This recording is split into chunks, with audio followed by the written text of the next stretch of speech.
Welcome, everybody. You've built the map. We've been through 3 seasons of understanding mental health in the modern world. Season 4 is building on the understanding. This season, we're going to go domain by domain: work, home, digital, relationships, identity, and take a look at what it actually means to design the spaces that you're occupying. Not optimize it, not discipline your way through it. Create it, Either you're designing your field. or something else is. Welcome to Roaming Mind Season 4.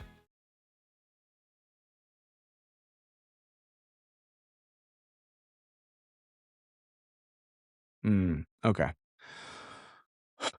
So up until this point, we have talked primarily about how open loops affect us. Yep. And in a way, that's still going to be our focus. But today, we're also going to get into some of the relational aspects of what this looks like when we aren't able to show up fully present. There may be some structural stuff thrown in there like last week, but I know for the most part we're focused more on social dynamics and how what we're talking about affects those structural aspects of our lives. So we ended last episode with the idealized version of you, and that was our reflection prompt: was what does that person look like? If you didn't go after it, that's okay. It is what it is. That's not where I wanted to go with that, but that's okay. um,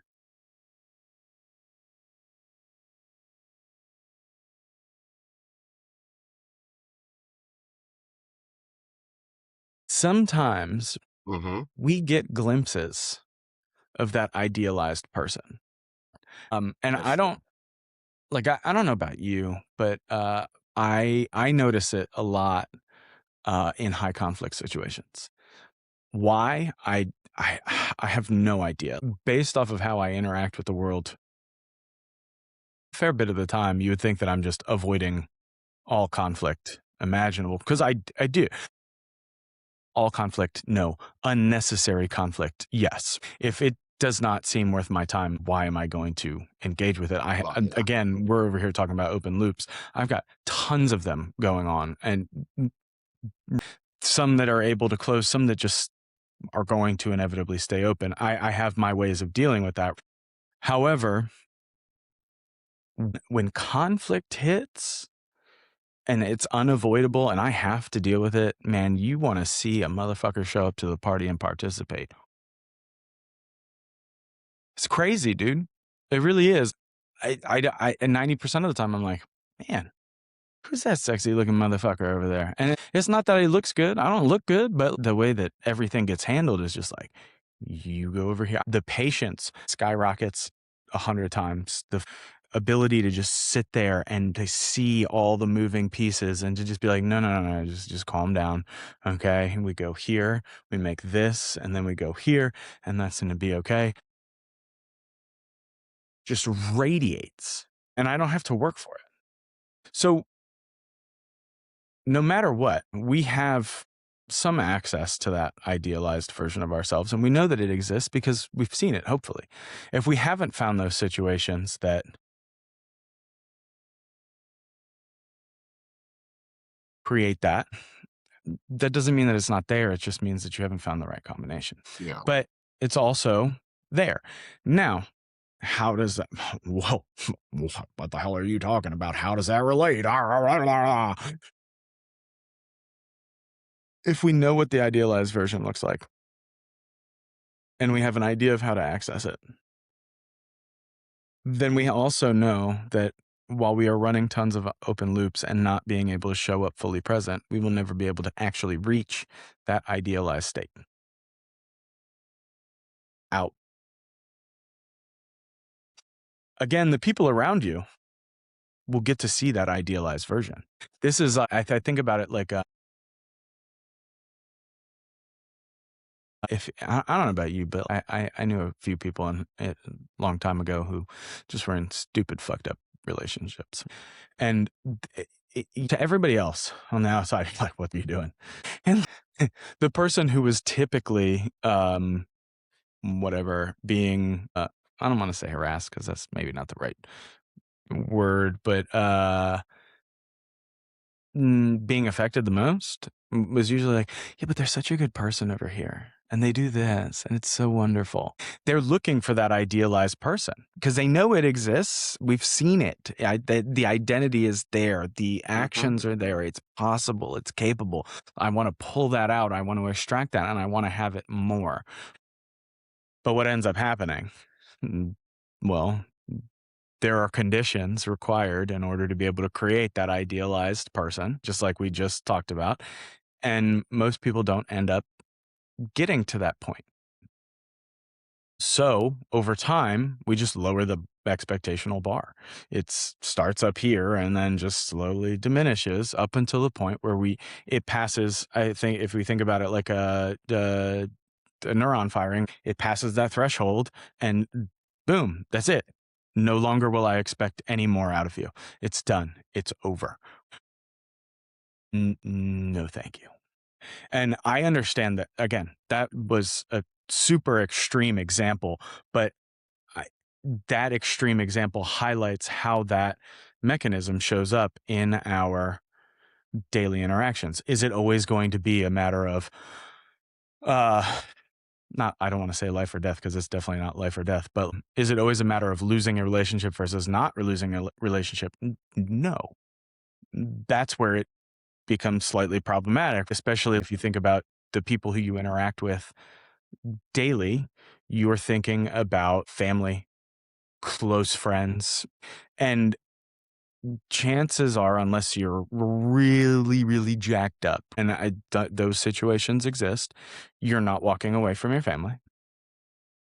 Again, like I said, the situation has to be pretty jacked up in order Yes. for that to happen. And same with close friends. I've known some kids for 20, 30 years. Just because we didn't agree once, it's not like I'm gonna be like, "But fuck that Yeah, guy, it's not dude, I'm like done." no, yes. But that degrades that relationship just over time. It's like smoking. Smoking is not going to kill you the first cigarette you take. It does not cause immediate health consequences. Smoking is a very slow burn. It takes your life force slowly over time. And that's what showing up and not being present is. It's the same slow burn. It's the first time is whatever. Somebody might notice it and they're going to be like, well, that's kind of weird. Why are they acting that way? The second, third, fourth time, they're still probably going to be like, I wonder if something's wrong. And then by the 10th time, our brain has become accustomed to it. And we're like, oh, well, that's just how they are. And then that changes that relational dynamic with which those two people operate in.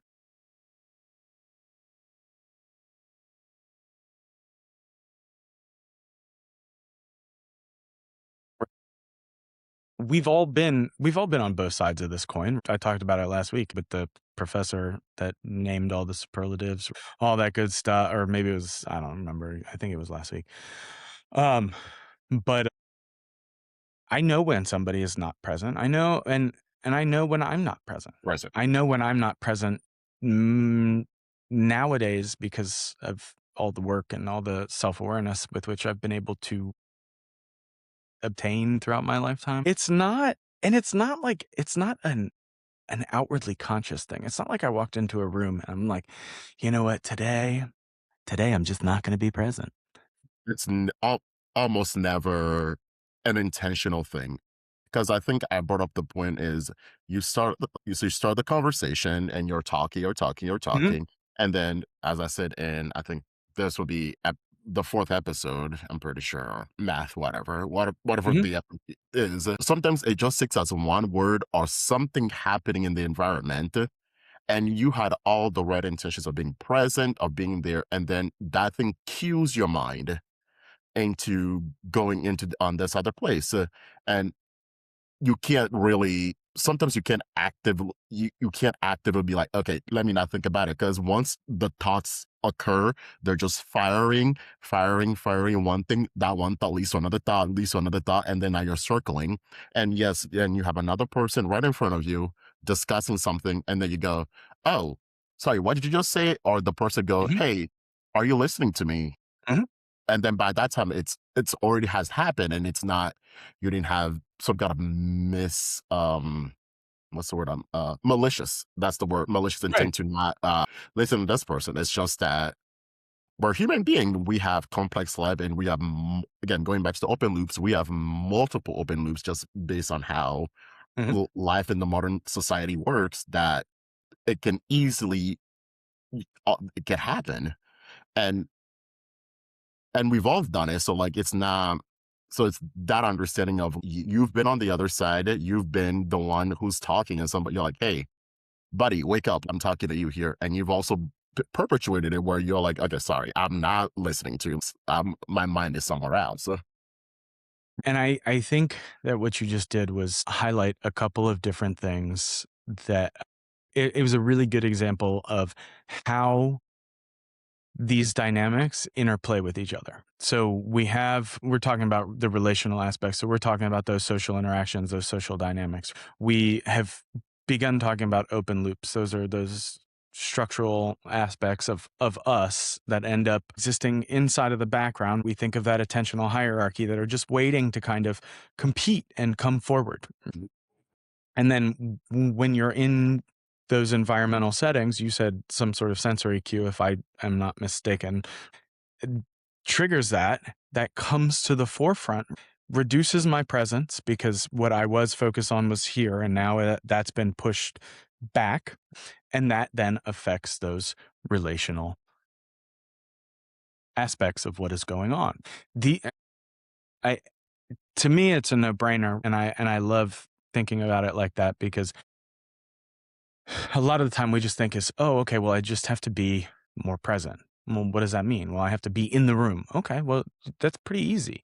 You can get in a room physically with really not a whole lot of uh, effort. But even if you're present in the room, both people still know that there's something going on. They know that not the other person's maybe not 100% present, or that you're not 100% present. And so where does that kind of go, and how does that work in that situation? Again, it's not necessarily, those things aren't personal failures. It's not a personal failure that you showed up and a sensory cue tripped this and then said, bing, because as far as I'm concerned, and I've yet to read it in any book. I'd be lying if I haven't read it in any research paper. And I haven't talked to a lot of therapists that will break it down in that way, because I don't, even in CBT, if we think about it, CBT is aimed at goal oriented. How do we change the thoughts so that we can change the behavior? Not how do we look at this cognitive mechanism and see how that's affecting the rest of what is going on, and then all of those dynamics that exist in between. Does that make somewhat of sense? Yes. Um, and so it really is a matter of resources. We have a finite amount of cognitive resources at our disposal. Everybody's level of what cognitive resources they have. I'm sorry, what cognitive, not what, how many. I don't like that. That sounds weird. If you think about it like we use the term social battery, but not cognitive battery. I don't know if that makes sense, but we'll see. And I'll keep talking about it and see if I'm not saying it doesn't make sense. I'm saying I don't know No, if I like like, that I think basically term. the crux of what you're saying is that no two people are alike. No two things are even Mhm. twins, with 99.99999 almost like 100% of their genetics is nearly identical, but they'll have different capacity and have different ability to within different things. So it's just that no two human beings are alike, and we all have different capacity of how the world interact with us and how we interact with the world. I think, correct me if I'm You're not wrong. I was really just trying to determine whether or not I like the term cognitive wrong. battery. And I Gotcha. really don't. I No, don't because it's yeah. there's too many pieces that flow into that. You have attention, memory, a whole bunch of different cognitive bandwidth. There we go. And so I don't know if you're anything like me. I've definitely come home and I've been resolved to being more present and being better. And I show up and then somebody asks me a question. I'm like, leave me alone. Not obviously, I don't actually say that, but I'm not very interested in answering their question. I'm a little bit detached. And it's in spite of having the best intentions, in spite of having every desire, every yeah, that's the best way I can put it. To not do that, it still happens. And it Yeah. really boils down to resource resource constraints. And so if we think about this in terms of high performing individuals, founders, med students, PhD candidates, anybody operating at a really high level, it's not a maybe, it is guaranteed that you are operating under limited cognitive resources. Now, can we expand our cognitive resources? Yeah, of course, but not while we're still in the thick of it. It's just like training a muscle. If I sit there and I just do bicep curls all day, all day, all day, all day, because according to that kid that I once taught, bicep curls are for the girls. Uh, Sorry, I had to throw that. He actually told me that one day, and I almost fell over because he's sitting So there many going like questions.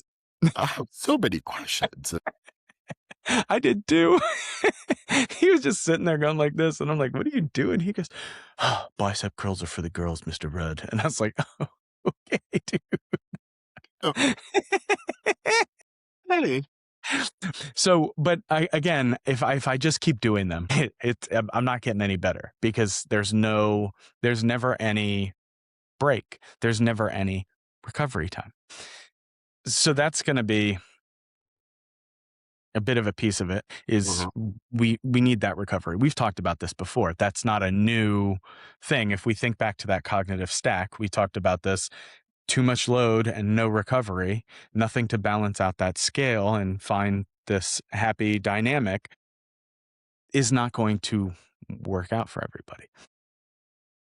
However, the one very specific thing that we can do that immediately frees up resources is closing those open loops before we go. I've been doing it for a couple months now, really focused on instilling those constraints to be able to close loops.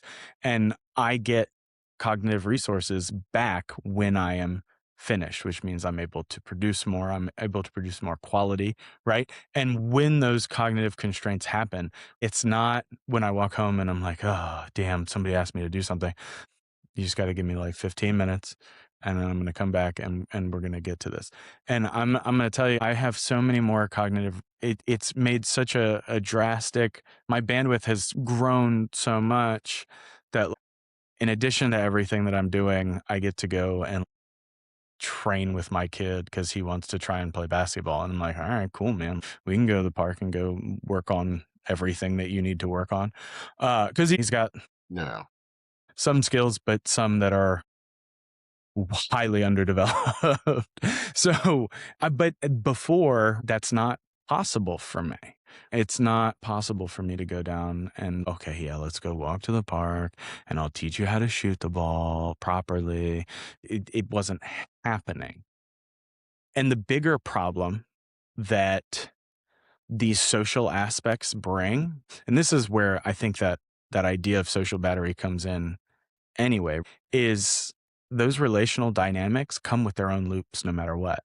Oh man, how many times have you been in the situation where where you start off with, "Oh shoot, I should have said this instead of this." Every Well, single what is day, that? every single What is conversation. that? That's an open loop that stayed open based off of a social interaction that you had days prior. That is now consuming attention and your cognitive resources. That's a problem. It's impacting your memory, so you can't hold on to new information because you're too busy focused on retrieving these other memories. And then it's fucking with your attention because that's coming to the forefront rather than whatever else is going on. So this is a compound, one or two conversations. Is that going to be a big deal? No, but do we only have one or two conversations a day? No, we're pretty social creatures. We have quite a few of them. And so if we're constantly opening up those those conversations and opening up those loops, the they're just compounding and compounding and compound and boom, boom, boom, boom. And that's on top of all of All the the open loops that you already Yeah, have. and I think I wanted to bring this point earlier, but it's that we've all have interactions where you go, not the best thing today. You just go, something just feels off, and it's most likely either you weren't present and you weren't or the other person was present, and then sometimes you're like, oh, that was a great interaction. And I think sometimes when that happens, there is this when we have those interactions that don't feel the bed, both party kind of tend to just kind of have this silent argument that not our best. But then the problem is we then tend to overanalyze the small details, going back to your point of having all those open loops later after the interaction. Because Right. the other this was my roommate had gone to over to a friend's house, and he had to come back home, and he's been out of it all week. Mhm. He goes, not my best social interaction that I've had with this friend. And he just started going through, and I was like, oh, what happened? Then he's just starting to micro analyze all these different things that happen. And I'm like, well, I want, like, now that I'm thinking, I should have asked him, well, are these things also present when you're having a good time and you just don't realize it? And now Mhm. that this conversation may, like, either you were not fully present or they're not fully present, and you were recognizant of the fact now. Are you over analyzing or over, I don't know what the word is, but overthinking these Mhm. things and creating more of these open loops and Mhm. stressing yourself out more Mhm. than really that needs to be there? Yeah, big time. That's exactly right. That's exactly what ends up happening. And this is before we get into any sort of performative interactions. These are just open loops that stem from interactions where we're allowed to kind of be ourselves a little bit. But we also have those more performative loops. If I'm meeting with potential partners for some new venture, if I'm trying to pitch to somebody who is looking to invest money, if I'm defending research, if whatever, those require a different means of presence to show up in, which then requires even more cognitive resources, demanding that we close even more of those open loops that are Mhm. hindering us before. If I walk into some sort of pitch to be able to try and obtain some financing and I walk in there and I'm thinking about 5 different other things, the chances of me getting that are relatively zero. Just because Mhm. I'm not going to be able to perform the way that I need to, and that is going to be an issue. Then the other problem is that we learn how to perform. Okay. So I now know how to sweet talk a room. I know how to operate in that manner on limited cognitive resources. That's cool. Well, I'm going to use that to then go use that in the spaces that aren't supposed to be performative. performance is not a substitute for presence. It Mm. never will be. Deep down, just like we know when somebody is not present, we also know when somebody is putting on a performance. It's not always that hard. Some people are more obvious about it. The ones that aren't typically are really, really good at sales. Yeah. You know? Oh, sorry, I thought you had something. My No, no, fault. no, go ahead. No, I was going to say something, but then that's a man. I got you. Yeah, yeah, yeah. And so, again, those relationships that are supposed to be solely for presence and about decompressing and closing more of those loops because you don't have to be that way end up becoming it. And so then what do? We just add more open loops. We just add to that stack and it just keeps growing. No matter what, it just keeps growing. And again, it's not not we don't instill from any early age how to come back from the additional. I know I've been guilty of it.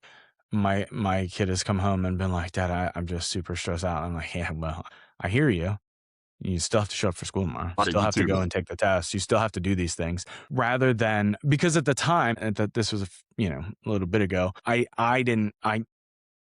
did not have the language to be able to be like, okay, well, let's find something that you really enjoy that's going to replenish that bandwidth so that you can go ahead and operate effectively. It's not to say that it doesn't exist. I'm not saying that I'm indicative of the rest of everybody. However, it does exist. This is a thing that occurs regularly. Well, just Yeah. pick yourself up, man. You gotta go out there and do it. We see this in social media, some certain social media influencers. We have a culture based around it. It's hustle culture. So clearly this is not something that I just made up randomly one day. These are things that we tell younger generations because that's what unfortunately we have to do. We have to keep going and then we have to figure out while going what is going to alleviate little bits and pieces Yeah. of that stack. We don't have a choice.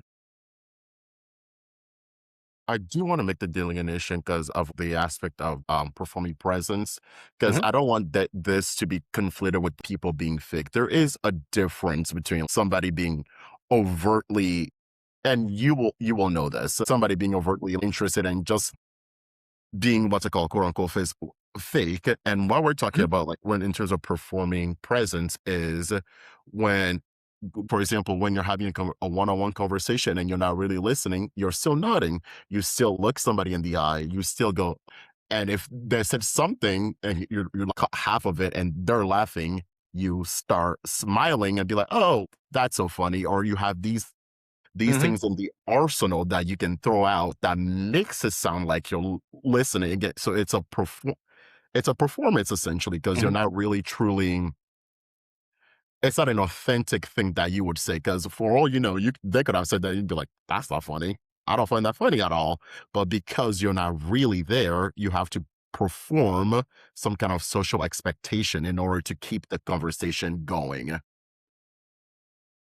So there are tangible actions that relate to performance, eye contact, body language, things of that nature that can indicate that that I'm semi-present. It's not full presence, but you are performing that act of presence. And that's what I mean by we're not necessarily talking, you're right to make that distinction about somebody who's just walks in and is just completely the opposite Just of exactly what they say they're yeah, doing. That's just phony and just like right. Yeah, yeah, yeah, yeah. That's this not and what that. I'm The right, yeah, and so it's also really interesting because we've talked about these open loops. We've talked about them in terms of uh the interaction when you're not present.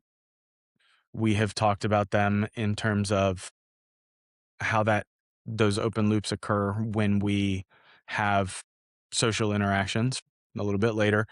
But what we haven't focused on are the things that don't actually get addressed. We've talked about those things, haven't we? Um, we've made let me rephrase that. We've made mention, or we've alluded to it because we've talked about being in the same room with another person and them not being present, correct? And both people know that, but that in and of itself creates its own open loop. We did allude to this I think it was last week, talking about, hey, I'm what is wrong with me? Why is it that they were not present? And that's the biggest problem is sometimes it creates its own open loop within us because we think that we did something wrong in order to cause that lack of presence. Exactly. And that is super problematic because 95% of the time it has nothing to do with us. I mean, uh, maybe I'm being overly generous, but a lot of the time A lot of that time, is yeah, you're right. A lot of time, it's really nothing to do with us.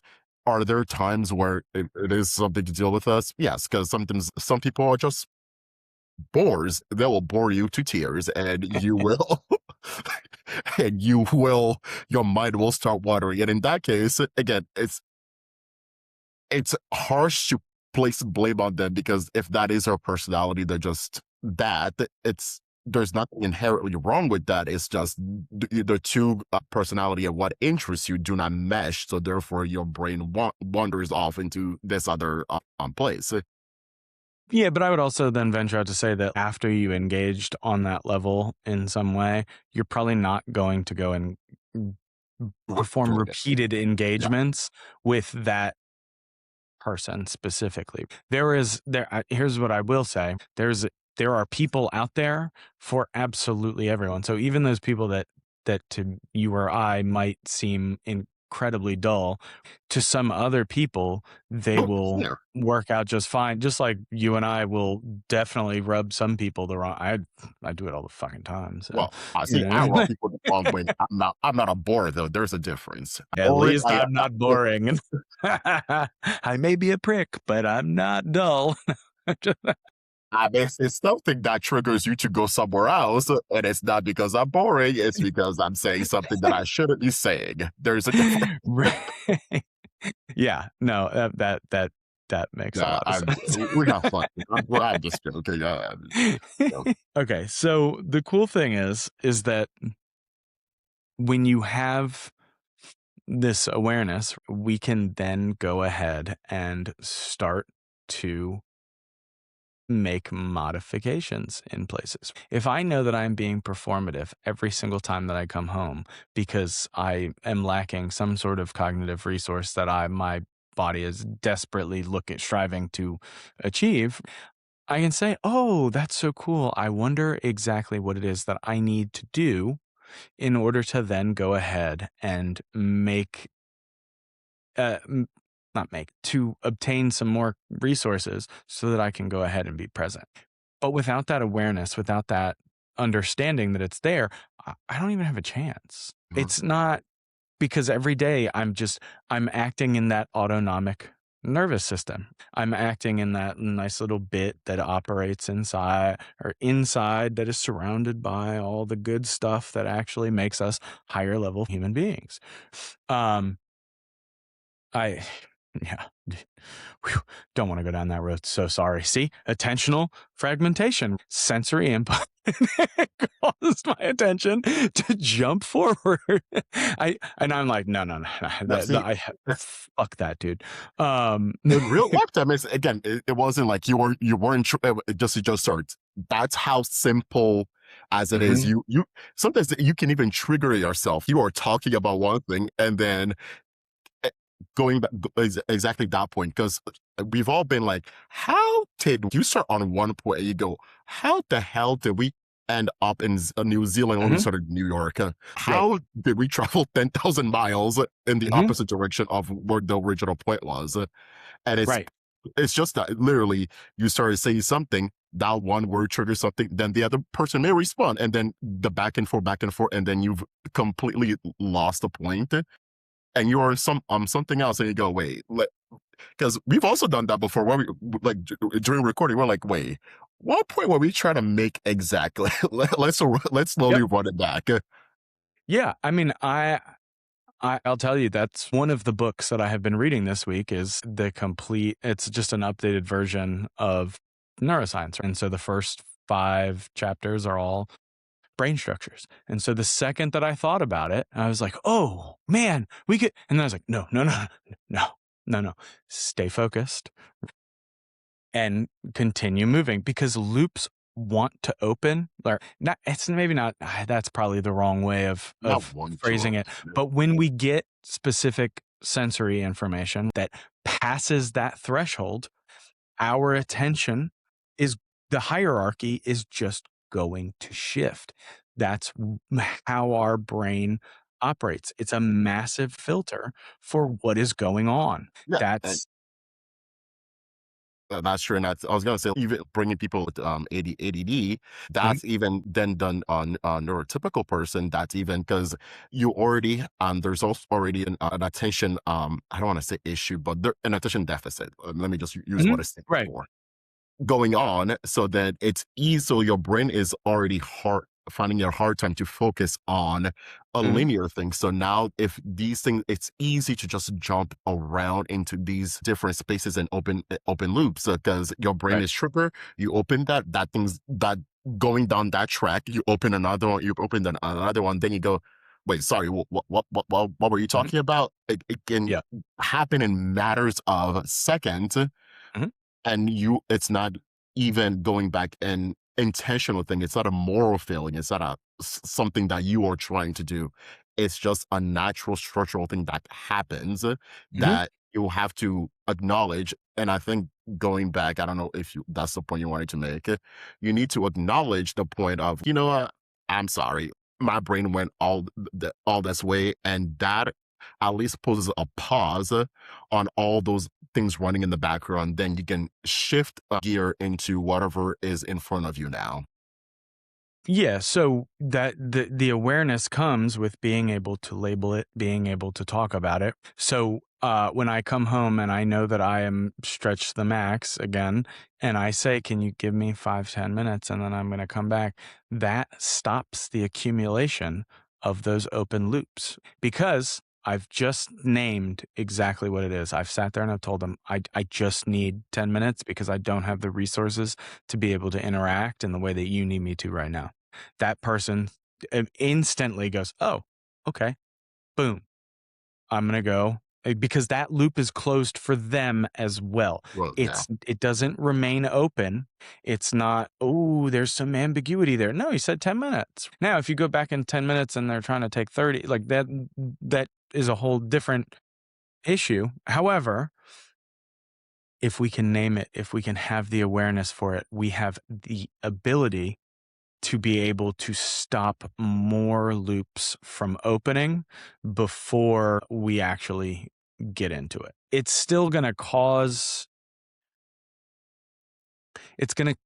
a different interaction, but it's going to be one that is not based on a false sense of presence, that is Hmm. built off of a performative aspect and that actually ends up draining people more so. It's just, "Hey man, this is how it is. This is where it is." And then we can begin to shift from there. It's all good. It's not a bad thing. It's not the end of the world. It's just the reality of being an overachiever in the 21st century. And maybe an overachiever is not necessarily the right term anymore, but being somebody that wants more out of life than just, "Mm, here's my 9 to 5, I work it, I come home, and I basically live out the same day for the rest of my existence." Nothing wrong with that, but you know, there's more to life out there. So always come into my favorite part, reflection. Ha ha ha ha. Yeah. Um, Is there somebody in your life who has adjusted to a version of you that isn't actually the version that you want to be?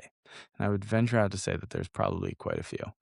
And then have you had that conversation and actually told them that? Or do you just keep it to yourself? I mean, this is getting to be a philosophic, but what is the true version of oneself? Because Mm. No, no, no, no. True is different. We're not talking about true. We are talking about the version that you want to be.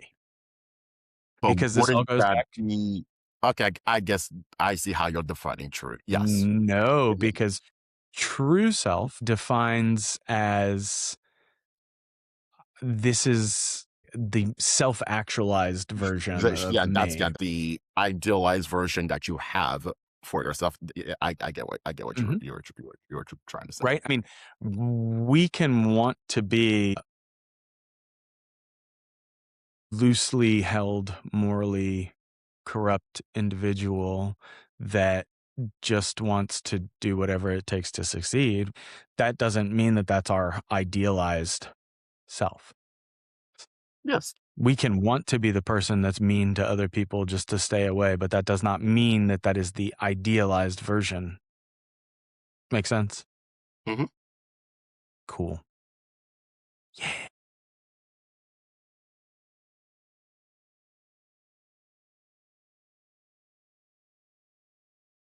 The only thing that I think we probably should make light is that the whole point of this is that the open loops don't cost you resources alone.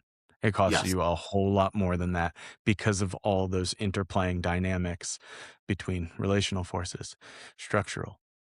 Uh, That's where we'll leave it for today.